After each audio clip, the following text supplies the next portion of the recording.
அன்புக்குரிய சகோதரர்களே, நல்ல உணவை நாம் சாப்பிட்றோமா இல்லையா?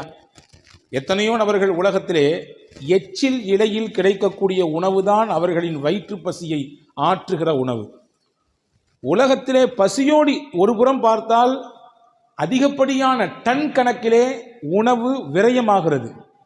அதே மறுபுறம் பார்த்தால் ஒரு வேளை சாப்பாட்டுக்கு கூட உணவில்லாமல் பசியோடு இரவை கழிக்கக்கூடியவர்களுடைய பட்டியல் லட்சக்கணக்கில் கூடி இருக்கிறது. இப்போ நல்ல சாப்பாடெல்லாம் தர்றான், அதே மாதிரி நல்ல தண்ணியை குடிக்கிறோம், நமக்கு நினைக்கிற மாதிரி தண்ணி நமக்கு கிடைக்குது. அதே மாதிரி நம்முடைய உடல் உறுப்புகள்லாம் சலாமத்தாக இருக்குது. ஏதாவது அவயங்கள் துண்டாக இருக்கிறதா அல்லது இழப்பு ஏற்பட்டிருக்குதா? இல்லை, அல்ஹம்துலில்லாஹ், ஓரளவுக்கு உடல் உறுப்புகள் சலாமத்தாக இருக்கிறது. அதே மாதிரி நமக்கு அல்லாஹ் பெற்றோரை தந்திருக்கான். இவங்க தான் பெற்றோர், இவர் தான் அப்பா, இவர் தான் அம்மான்னு நமக்கு தெரியுது. உலகத்தில் எத்தனையோ பேர் தன்னை பெற்றவங்க யாருன்னே தெரியாது, அவங்களுக்கு தான் பிறந்த ஊர் என்னன்னு தெரியாது, நாடு என்னன்னு தெரியாது. அப்படியே நாடோடிகளாக வாழ்பவர்கள் உலகத்திலே உண்டு.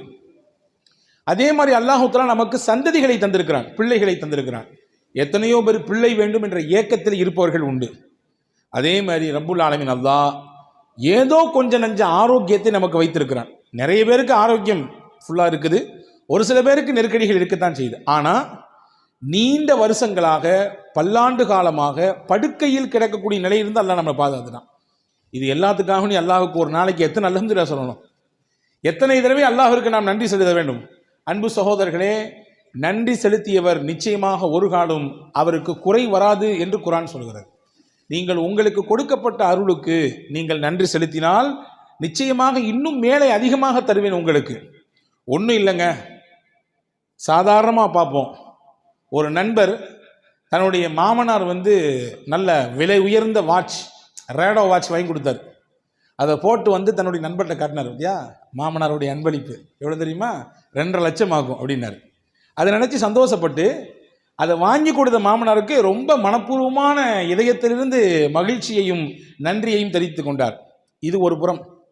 நான் கேட்கிறேன், ரேடோ வாட்ச் வாங்கி கொடுத்த மாமனாருக்கு நன்றி என்றால் அதை கட்டுவதற்கு கையை தந்திருக்கக்கூடிய அல்லாவிற்கு, அந்த மணியை பார்ப்பதற்கு கண்ணை தந்திருக்கக்கூடிய அல்லாவிற்கு, சின்ன முள்ளு இத்தனையில் இருந்தால் பெரிய முள்ளு இத்தனையில் இருந்தால் இத்தனை தான் மணி என்பதை சிந்தித்து உணரக்கூடிய ஆற்றலை, சிந்தனை திறனை தந்த அல்லாவிற்கு எத்தனை நாட்கள் நாம் நன்றி செலுத்த வேண்டும், அல்ஹம்துலில்லாஹ் சொல்ல வேண்டும்.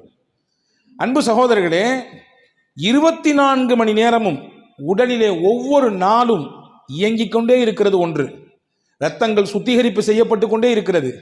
சிறுநீரகம் அந்த வேலையை மிகச்சிறப்பாக செய்து கொண்டே இருக்கிறது.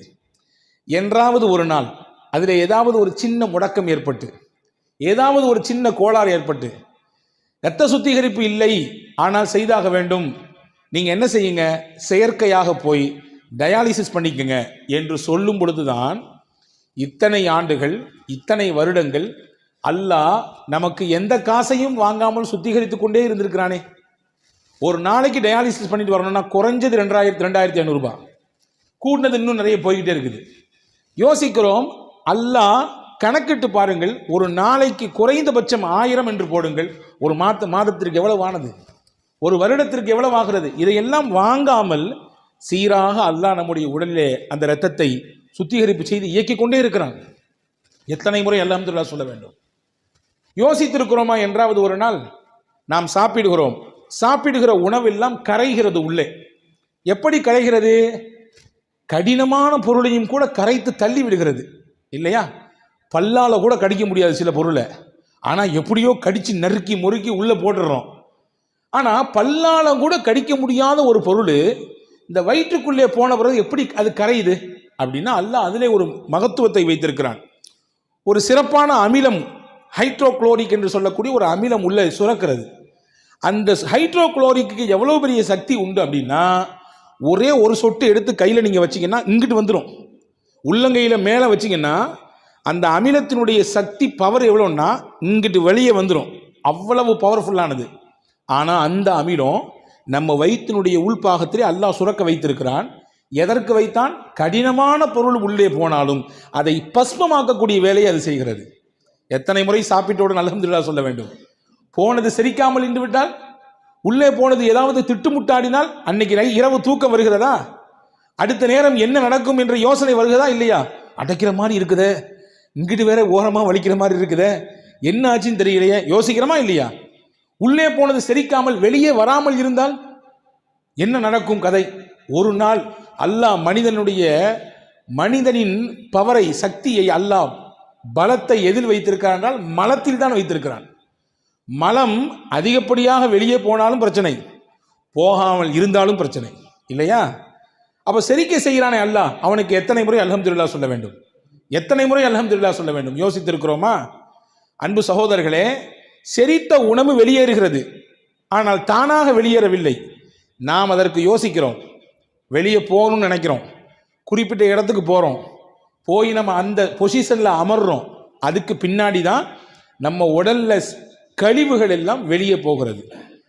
என்றாவது ஒரு நாள் இப்படி யோசித்ததுண்டா? உள்ள போக போக ஆட்டோமேட்டிக்காக செரிமானமாகி அது வெளியே வந்தால் என்ன கதியாகும், என்ன மாதிரியான நிலை ஏற்படும்? அல்லாஹ் அதுக்கு தனியாக ஒரு சிஸ்டத்தை வைத்திருக்கிறான். மனிதனுடைய ஆசன வாயிலே கிராக் சிஸ்டம் என்ற ஒரு அற்புதமான ஒரு சிஸ்டம் இருக்கிறது. அந்த சிஸ்டம் என்ன செய்யும்னா, உங்க உணவு வயிற்றுல செரிச்சாலும் தடுத்து அப்படி வச்சிருக்கோம். எதுவரை வச்சிருக்கோம்?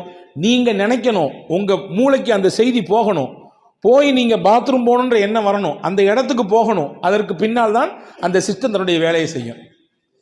சாதாரணமாக யோசிக்க முடிகிறதா? எனவே தான் ரசூல் இப்படி ஒரு துவா சொல்லி கொடுத்தார்கள், அல்ஹம்துலில்லாஹில்லதீ அஸ்ஹப அன்னியல் அதா வஆஃபானி. எனக்கு நோவையும் கஷ்டத்தையும் தரக்கூடிய இந்த கழிவை என்னிடத்திலிருந்து வெளியாக்கி எனக்கு ஆரோக்கியத்தை தந்த அல்லாவே உனக்கே எல்லா புகழும். அல்ஹம்துலில்லாஹ். எவ்வளோ அழகான வார்த்தை பாருங்க. எனக்கு நோவையும் கஷ்டத்தையும் தரக்கூடிய இந்த கழிவை என்னிடத்திலிருந்து வெளியாக்கி எனக்கு ஆரோக்கியத்தை தந்தாய் அல்லாஹ், அந்த அல்லாவே உனக்கே எல்லா புகழும். ஒவ்வொரு நிமிடமும் ஒவ்வொரு சனப்பொழுதும் அந்த அல்லாவிற்கு எத்தனை முறை அல்ஹம்துலில்லாஹ் சொல்ல வேண்டும்? யோசித்து பார்க்க அன்பு பெருமக்களே. நாம் குடிக்கும் தண்ணீர், உலகத்தை அல்லாஹ் எப்படி அமைத்திருக்கிறான்? 71% நீர், 29% நிலப்பரப்பு. 71%-இலே நாம் குடிக்குவதற்கு தகுதிமிக்க நீர் என்று பார்த்தால் 0.5% தான். மிச்சம் இருக்கிறது ஃபுல்லாமே எல்லாமே உப்பு தண்ணி, அதை பயன்படுத்த முடியாது. அல்லாஹ் சூரா வாக்கையால கேட்குறான். நம்மெல்லாம் ஒவ்வொரு நாளும் சூரா வாக்கையா ஓதணும் வீடுகளில், கண்டிப்பாக ஓதணும். நான் போகிற இடமெல்லாம் சொல்கிறது வாக்கையா ஓதுங்க. நிச்சயமாக எந்த வீடுகளிலே வாக்கையா சூரா ஓதப்படுதோ அந்த வீட்டுக்கு வறுமை வாசலுக்கே வராது. நாங்கள் சொல்லலாம், வீட்டுக்கு வாசலுக்கே வராது வறுமை. அல்லாஹ் அதில் கேட்கிறான், அஃபராயித்துமுல் மா அல்லதீ தஷ்ரபூன். நீங்க குடிக்கிறீங்களா அந்த தண்ணியை பார்க்கலையா? அன்தும் அன்ஸல்துமூஹு மினல் முஸ்னி அம் நஹ்னுல் முன்ஸினூன். மேகங்களுக்கு இடையிலிருந்து நீங்கள் அதை இறக்கி கொண்டு வருகிறீர்களா அல்லது நான் இறக்குகிறேனா? லவ் நஷாஉ ஜஅல்நாஹு உஜாஜன் ஃபலௌலா தஷ்குரூன். நாம் நினைத்தால் உங்கள் குடிக்கும் நீரையும் உப்பு நீராக மாற்ற முடியும்.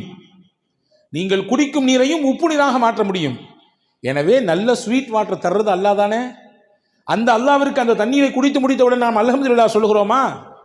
யா அல்லாஹ், தாகத்தோடு இருந்தேன். ஹாரூன் ரஷீத் பாஷாவை பற்றி ஒரு செய்தி வருது. அவருடைய சபைக்கு ஒருத்தர் வந்தாராம், ஒரு பெரியவர், பார்ப்பதற்கு நல்ல தோற்றமுடையவர், நல்ல மனிதர்.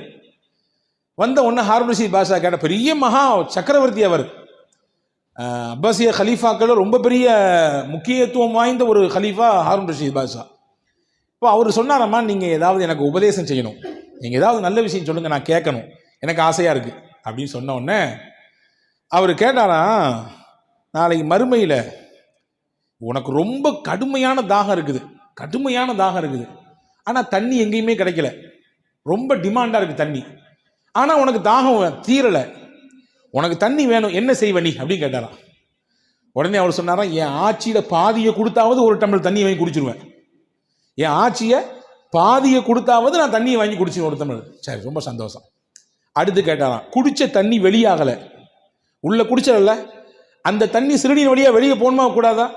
உள்ள தேவையான மினரல்ஸ் எல்லாம் உடம்புக்கு போயிட்டு எதுவெல்லாம் உடம்பிலே கெட்டதாக இருக்கிறதோ கழிவாக இருக்கிறதோ அதுவெல்லாம் சிறுநீர் வழியாக வெளியேறணும், வெளியேற மாட்டேங்குது, பெரிய கஷ்டமா இருக்கு, அதுல என்ன செய்வேன்னு கேட்டாராம். எப்படியாவது மருத்துவர்கள் வச்சு முயற்சிப்பேன், கிடைக்கல, என்ன செய்வேன்? என் ஆட்சியில பாதியை கொடுத்தாவது நான் என்னுடைய உள்ள போன தண்ணியை வெளியேற்றுறதுக்கு என்ன வழி உண்டோ அதற்கான ஏற்பாடு உண்டோ செய்வேன். உடனே அந்த பெரியவர் சொன்னாராம், பார்த்துக்கப்பா, உன் மொத்த ஆட்சியும் ஒரு டம்ளர் தண்ணீருக்கு முடிஞ்சு போச்சு. உன் மொத்த ஆட்சி எதுக்கு தான் சமம்? ஒரு டம்ளர் தண்ணீருக்கு தான் சமம். அல்லாவை பயந்து அல்லாவுக்கு நன்றியோடு வாழ்ந்து கொள். எல்லாம் இருக்கு என்கிட்ட, கார் இருக்குது, நல்லா படிச்சிருக்கேன், நிறைய பேங்க் பேலன்ஸ் இருக்குது, அல்ஹம்துலில்லாஹ் போதுமான அளவுக்கு சொத்து இருக்குது, என்ன வந்தாலும் பார்த்து அப்படின்ற மனப்பால் குடிச்சிட வேண்டாம். எல்லாமே ஒரு டம்ளர் தண்ணியில் தான் இருக்குது. எல்லாத்துக்குமே பாடம் இது. எல்லாத்துக்கும், எனக்கும் பாடம், உங்களுக்கும் பாடம். ஒரு டம்ளர் தண்ணி தான். உள்ள போகலனாலும் பிரச்சனை, போன தண்ணி வெளியே வரலனாலும் பிரச்சனை.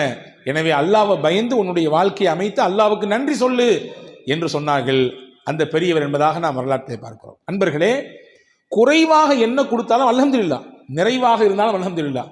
ஆனால் நம்மள பழக்கம் என்ன தெரியுமா? எது நமக்கு கம்மியாக கிடைச்சதோ அல்லது எது கிடைக்கலையோ அதை நினைச்சு அங்கலாய்ந்து கொண்டே இருப்போம். ஏதாவது ஒரு சின்ன பிரச்சனைனாலும் அதை பற்றி புலம்பி தள்ளுவோம். எப்படிங்க இருக்கிறீங்கன்னு யார்ட்டையா கேளுங்களேன். இங்கே அல்ஹம்துலில்லாஹ் நீங்கள் சிறப்பாக சொன்னீங்க, வெளியே கேட்டு பாருங்க, எங்க ஜரத் முதுகு வலி, மூட்டு வலி, அங்க வலி, இங்க வலி, கடையில் பிரச்சனை, வீட்டில் பிரச்சனை என்று நமக்கு எதுவெல்லாம் குறையோ அதை மட்டுமே வெளிப்படுத்துவோம். நிறையின் பக்கத்தை பார்க்கவே மாட்டோம். அன்பர்களே, எது கிடைக்கிறதோ அது குறைவானாலும் அல்ஹம்துலில்லாஹ் என்று சொன்னால் அல்லாஹ் நிறைவாக தருவான். பாருங்கள், ஒரு செய்தியோடு முடிக்கிறேன். பெருமானார் ஸல்லல்லாஹு அலைஹி வஸல்லம், முஸ்னத் அஹமதில் இந்த ஹதீஸ் வருகிறது. ரசூல் ஸல்லல்லாஹு அலைஹி வஸல்லம் வீட்டோடய ஒருத்தர் போனார். ரசூல் ஸல்லல்லாஹு அலைஹி வஸல்லம் என் கையில் கொஞ்சம் பேரிச்சம்பழம் வச்சுருந்தாங்க. அதில் ஒரு பேரிச்சம்பழத்தை எடுத்து அவர் கையில் கொடுத்தாங்க. ஒரே ஒரு பேரிச்சம்பழம், இதை வாங்கிட்டு என்ன செய்கிறது அப்படின்னு திருப்பி கொடுத்துட்டார். அதை என்ன செஞ்சார்? வாங்கி கொடுத்தது நீங்களும் நானும் அல்ல, இறை தூதர் முகமது ஸல்லல்லாஹு அலைஹி வஸல்லம். வாங்கியிருக்கலாம். அவர் ஒன்றை வச்சு எப்படி என்ன ஏன் ஏதாவது யானை பசிக்கு சோள புரியன்னு கேட்பாங்கல்ல, அந்த மாதிரிலாம் கதையாக இருக்குன்னு நினச்சி கொடுத்துட்டாரு திருப்பி. ரசூல் சிரிச்சுக்கிட்டே இருந்தாங்க. அவர் போயிட்டார். இன்னொருத்தர் வந்தார். அதே மாதிரி ரசூல்லா கொடுத்தாங்க ஒரு படத்தை எடுத்து கையில். அவர் ரொம்ப பவ்யமாக குனிஞ்சு வாங்கிட்டார். நபி ஸல்லல்லாஹு அலைஹி வஸல்லம் தர்றாங்க. கொடுத்தது உங்களுக்கான சின்ன பழமாக இருந்தாலும் தர்றது அல்லாஹ்வின் தூதர். எனவே ரொம்ப மரியாதையாக வாங்கினார். ரசூல் ஸல்லல்லாஹு அலைஹி வஸல்லம் என்ன செஞ்சாங்க? உள்ள உம்மு சலமா ரதியல்லாஹு ஒரு பிள்ளையை அனுப்பி ஒரு 40 திர்ஹம் கையில் இருக்கு, வாங்கிட்டு வாங்கினாங்க. உள்ள உம்மு சலமா அம்மாட்ட 40 தங்க காசு இருக்கு, வாங்கிட்டு வாங்கினாங்க. அந்த புள்ள போய் வாங்கிட்டு வந்தார். ரசூல் ஸல்லல்லாஹு அலைஹி வஸல்லம் அந்த ஒரு பேரிச்சம்பழத்தை ரொம்ப அருமையாக வாங்கி அல்ஹம்துலில்லாஹ் சொன்னார்ல, அவர் கொடுத்தாங்க. நீ அல்ஹம்துலில்லாஹ் சொன்னதுனால அல்லாஹ் உனக்கு கொடுத்த கிஃப்ட் இதுன்னாங்க. கிடைச்சது கொஞ்சம் தான் நினைச்சு நீ அங்கலாயவில்லை, நீ வருத்தப்படல, நீ அதை நினைச்சு புலம்பல, இதை வச்சு என்னத்தை பண்றது அப்படின்னு நினைக்கல. ரசூல் கொடுத்துருக்காங்க அல்ஹம்துலில்லாஹ் என்று சொல்லி வாங்கிட்டல்ல, அல்லாஹ் உனக்கு 40 திருப்பி தர்றான். நீ சொன்னதுக்காக வேண்டி அல்லாஹ் கொடுக்குற 40 அப்படின்னு சொல்லி ஒரு ஹதீஸ் சொன்னாங்க. மா நஅமல்லாஹு அலா அப்தின் நிஅமா ஃபகால அல்ஹம்துலில்லாஹ் இல்லா கானமா உஅதிய கஸீரம் மிம்மா உகித. அல்லாஹ் எந்த ஒரு அடியானுக்கு தன் புறத்திலிருந்து ஒரு அருளை கொடுக்கிறானோ அதை வாங்கி கொண்டு அவர் அல்ஹம்துலில்லாஹ் என்று சொன்னால் கொடுத்ததை விட அல்லாஹ் அதிகமாக கொடுப்பான். என்ன கிடைத்ததோ அதை விட அல்லாஹ் அதிகமாக கொடுப்பான். இதுதான் பழக்கம். இந்த உயர்ந்த பண்பு முஸ்லிம்களிடத்தில் இருக்க வேண்டும் என்று குர்ஆன் விரும்புகிறது. எனவே சொர்க்கவாதிகளின் பேச்சாகும் மூச்சாகும் அல்ஹம்துலில்லாஹ் இருக்குது. நீங்களும் உங்களுடைய வாழ்க்கையில உங்க அல்ஹம்துலில்லாஹ்வை நீங்க பேச்சாகும் மூச்சாகும் அமைத்து கொண்டால் உங்களுக்கும் அந்த உயர்ந்த சொர்க்கத்தை போய் சென்றடைய முடியும் என்கின்ற அழகிய விஷயத்தை அல் குர்ஆனிலே சூரா யூனுஸ் என்கின்ற அத்தியாயத்தின் இந்த வசனத்தின் வழியாக நமக்கு அல்லாஹ் எடுத்து எம்புகிறான். இன்ஷா அல்லாஹ் சொல்லலாமா? எல்லாரும் அல்ஹம்துலில்லாஹ். அல்லாஹு தஆலா தௌஃபீக் செய்வானாக.